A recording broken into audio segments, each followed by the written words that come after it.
kakapos use their beaks and their claws to help them climb up trees. And the reason they do this is because some of the food they really like to eat is up in those trees. So Kakapo will climb its way up to the top of the trees, eat up all the food it wants, and then start to climb back down.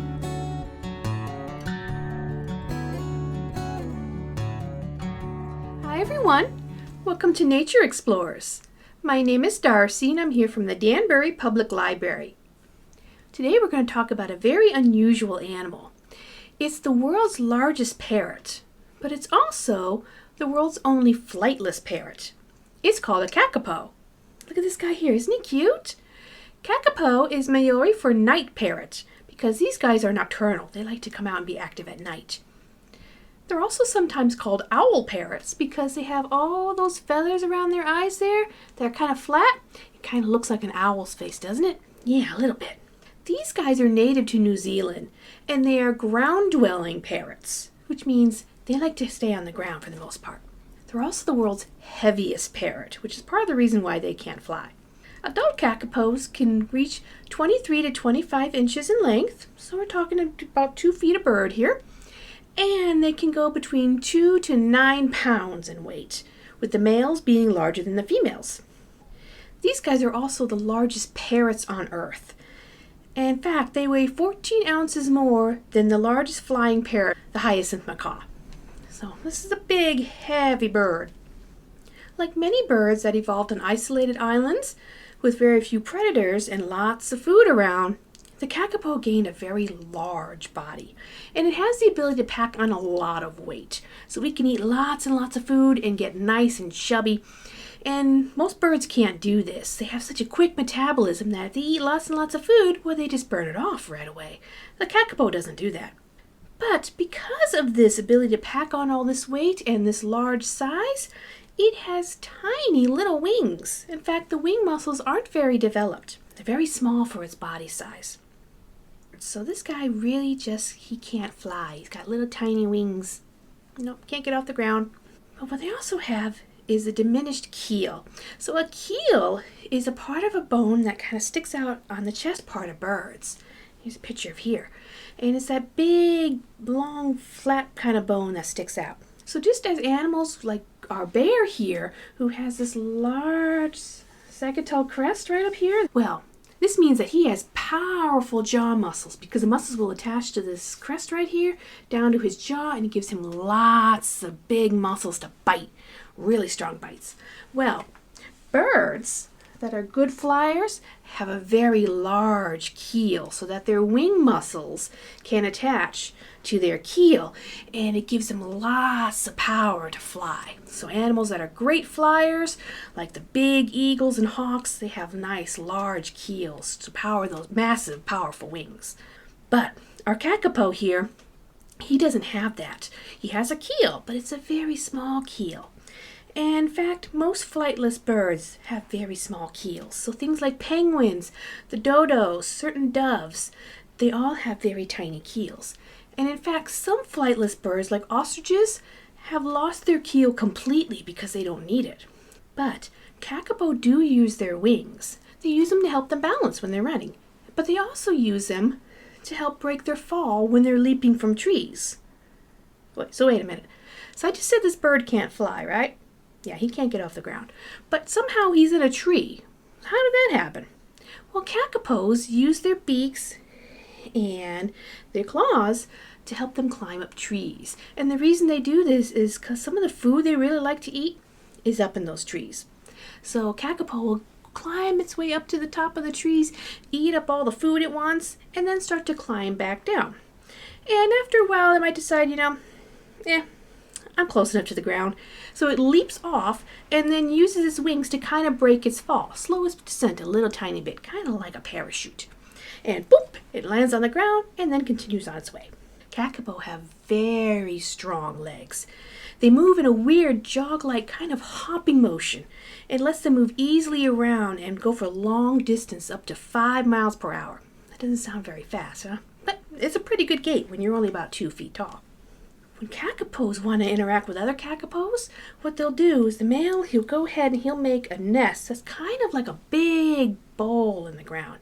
And he'll sit himself in this nest. And then he booms. He makes this low frequency call that's called booming. And this thing can be heard from up to 3 miles. So that's pretty cool. This guy, he's a little fuzzy bass machine. He's like boom, boom. Really interesting animal. So the kakapo were historically important to the Maori people. Kakapos often appeared in their legends and their folklore. But they were still perfectly willing to hunt these guys because the meat and the feathers are valuable. And they often kept kakapos as pets. But if you want a kakapo as a pet now, unfortunately you can't have one. See, kakapos are critically endangered. So we mentioned a couple times before that conservation line where we have the least concern, which is a healthy, large, stable population, and then on the other side, where it means there's no more left in the world.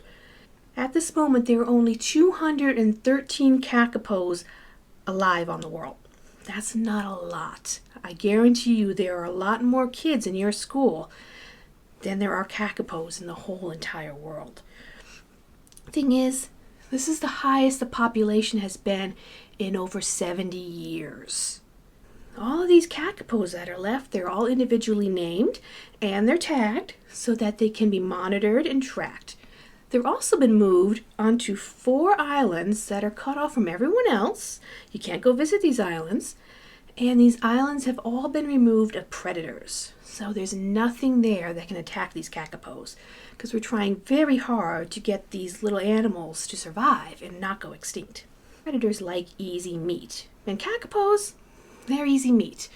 They're big, they run pretty quick, but they can still be caught by things that move a little faster than them. And they don't really have much in the way of defense. They don't have teeth, their beaks aren't terribly sharp, and they can't really do much with those little feet claws. So these guys were taken out by a lot of the predators that we accidentally introduced into the area. In fact, the population got so low that at one point it was down to 49 kakapos worldwide. That's next to none. And this is very, very bad because the population got so low that it set them into what is known as a genetic bottleneck. A genetic bottleneck is when you have such a small population of animals that all these animals eventually are related to each other.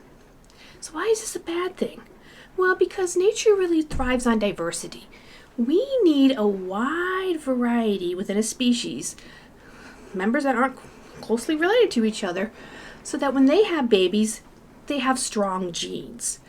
Wide variety, wide diversity equals strong genes. Animals that are too closely related to each other, this makes for weak genes. This is why we want a wide variety and diversity within our gene pool.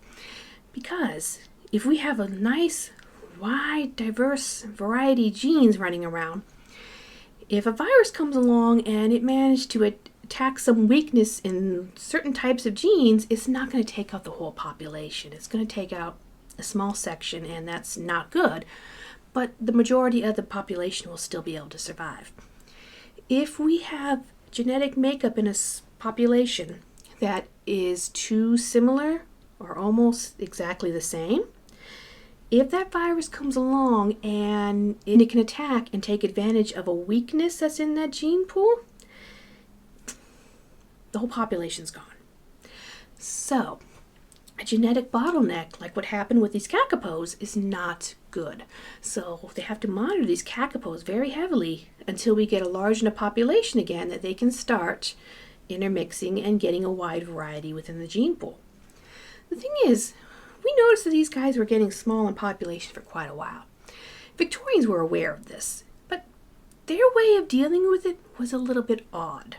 They didn't quite have the concept of conservation like we have today, which is keep an animal safe in its natural habitat and hopefully help it to survive and thrive. Their idea was to try and preserve it as closely as possible so they can watch it or have it. So what they were doing is they were catching a lot of kakapos, and they were trying to put them in zoos. And the thing is, the kakapos aren't doing too well in zoos. No. So they were dying off.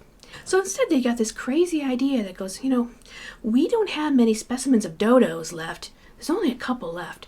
We should really preserve these guys so that we know what they look like for future generations. So they went ahead and started killing kakapos with the hopes of stuffing them and mounting them someplace in museums so people would be able to see the kakapo. Wrong way of doing conservation.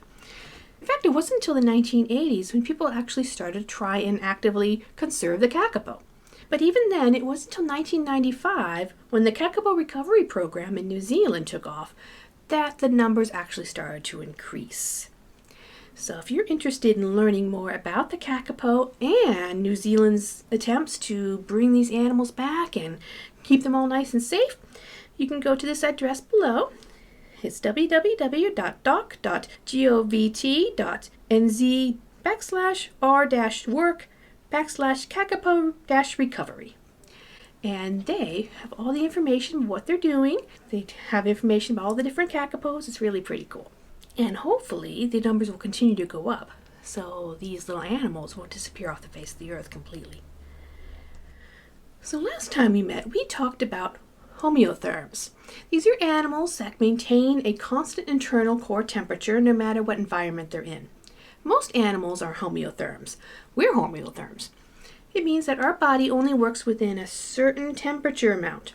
So if we get too hot, it's too hot, we can actually get heat stroke. It's not very good for us. And if we get too cold, we can actually get very sick and get hypothermia.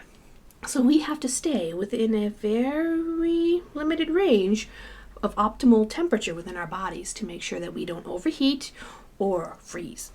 Now most animals, as I said, fall into this category, but there are some that do not. There are some that are called heterotherms.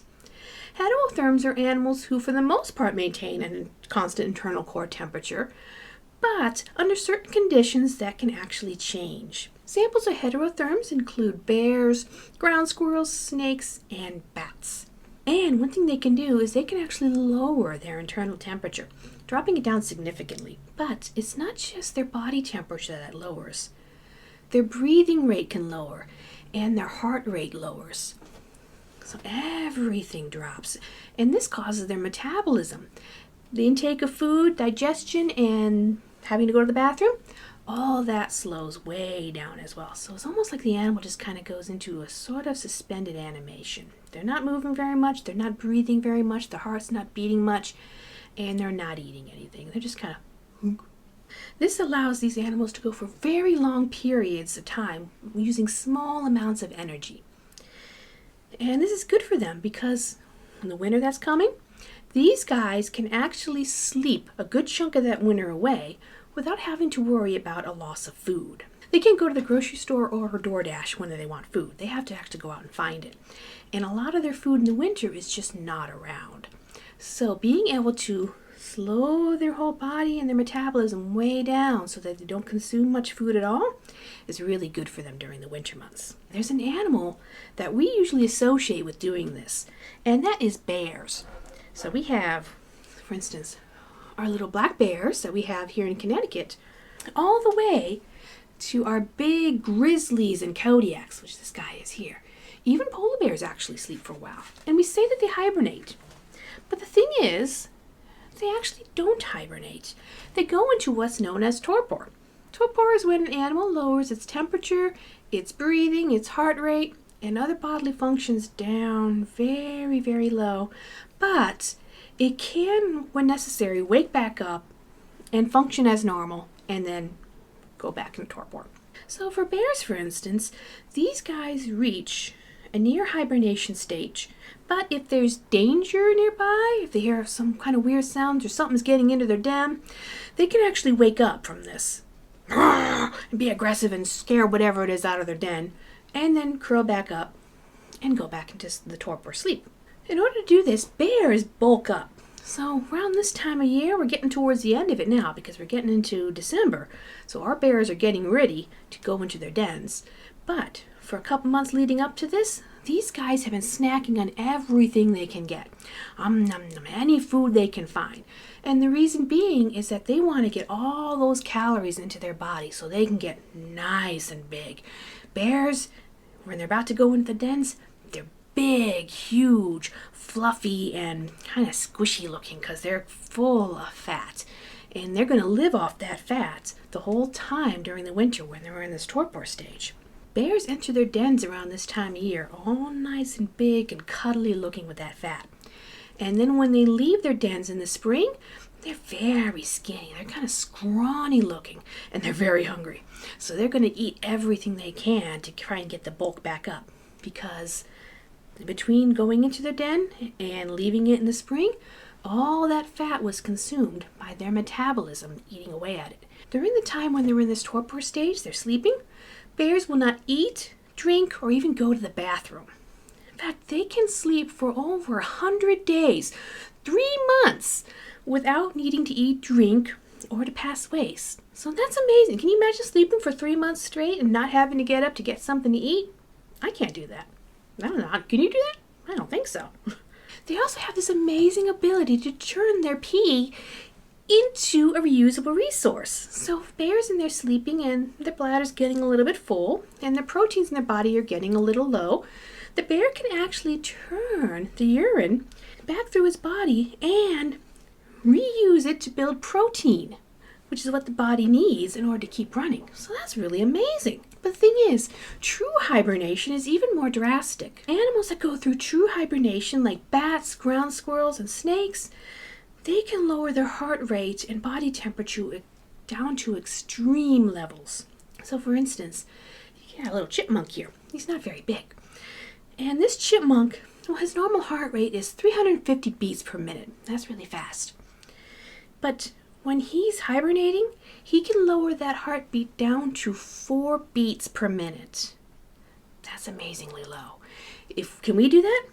No, we can't. These little guys, they can get their heartbeat down so low and their breathing so low, and even their body temperature can get below freezing temperatures. They have all kinds of special fluid in their bodies that has lots of salt content in it. And that salt content stops their bodies from completely freezing, even though their body temperature is extremely low. So these guys are amazing. True hibernators, they will wake up a little bit, but only for very short periods of time and not fully. Then what they'll do is they'll wake up in their den, they'll kind of walk around and go, I'm kind of hungry. Oh, that's a nut. And they'll eat a little bit, and they'll go to the bathroom, and then they'll go back to bed. So that's pretty much what they do. If they wake up too much more, well, this is not good for them. In fact, this has had a major consequence on our bat population. A couple of videos back, we talked about bats and the white nose syndrome, where they get that weird fungus around their nose. It makes it look like it's white. Well, that's what's causing the bat population to die off, is that white nose syndrome makes it very hard for our little bats to actually go into full hibernation. They go into it, something with a white nose kicks their body into gear, and they wake up. And the thing is, they wake up fully, and then they're fluttering around, and they're trying to find food, and they're burning too much energy. And it's very hard for them to go back into that full hibernation stage. And even if they do manage to go back, the white nose wakes them up again. So eventually the bats burn so much energy that they don't survive the winter. These little guys that go into true hibernation, they can wake up for short periods, grab a little something to eat, go to the bathroom, but then they immediately have to go back to sleep, and they never fully wake up. Not like our bears that go into torpor, who can wake up fully, chase something out of their den, come back inside and go right back to sleep.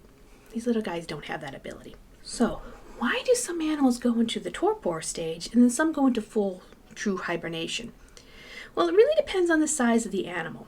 Big guys like our Kodiak bear here, he's just too big. He has a lot of body mass. Big animal. And it's too much mass to actually be able to slow down enough. They just can't get their body temperature low enough. The bigger and heavier the animal, the longer it takes for that body to actually fully cool down. And they just can't do it. They're too big. But little guys, like our little chipmunks and our little bats and our snakes, these guys are much smaller. And because of that, their body can cool down very rapidly. And this makes it so they can hit those hibernation stages and those near freezing temperatures, no problem. So, can humans hibernate? Unfortunately, no. We're not really designed to do it. As I said before, we are homeotherms. Our body has to maintain a constant core temperature within a limited range. And if we go too high, we get overheated. It's not good for us. If our body temperature goes too low, too cold, we can freeze. Also not good for us. We're not designed to actually slow our bodies down. In fact, we can't even go into a torpor stage. We just are not meant for it. We're also very large animals. So even if we were able, like bears, to get into the ability to lower our temperature down a bit, we would never be able to go into full hibernation. We are just too big of an animal to do that. In a way, this is a good thing. Because think about it, if we were to sleep the 3 months of the winter away, well, we'd miss a lot of fun stuff, wouldn't we? We'd miss all the holidays, and we'd miss snow. We might go sledding or skiing or go out on a tube and play around in the snow, make snowmen.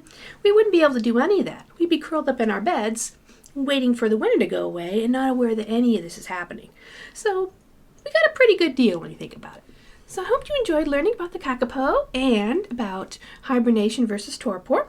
And as I said, this time of year is when all those animals that are either going into hibernation or they're going into torpor are getting into their nests, their little dens, and curling up for the winter. So we're not going to see some of those animals for a good couple of months until it starts getting warmer out.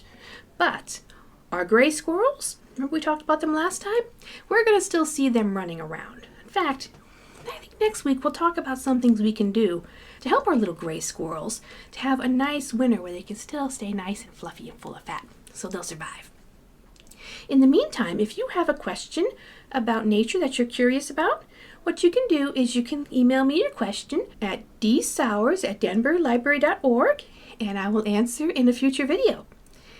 Until next time, stay happy and stay curious. Bye, everyone.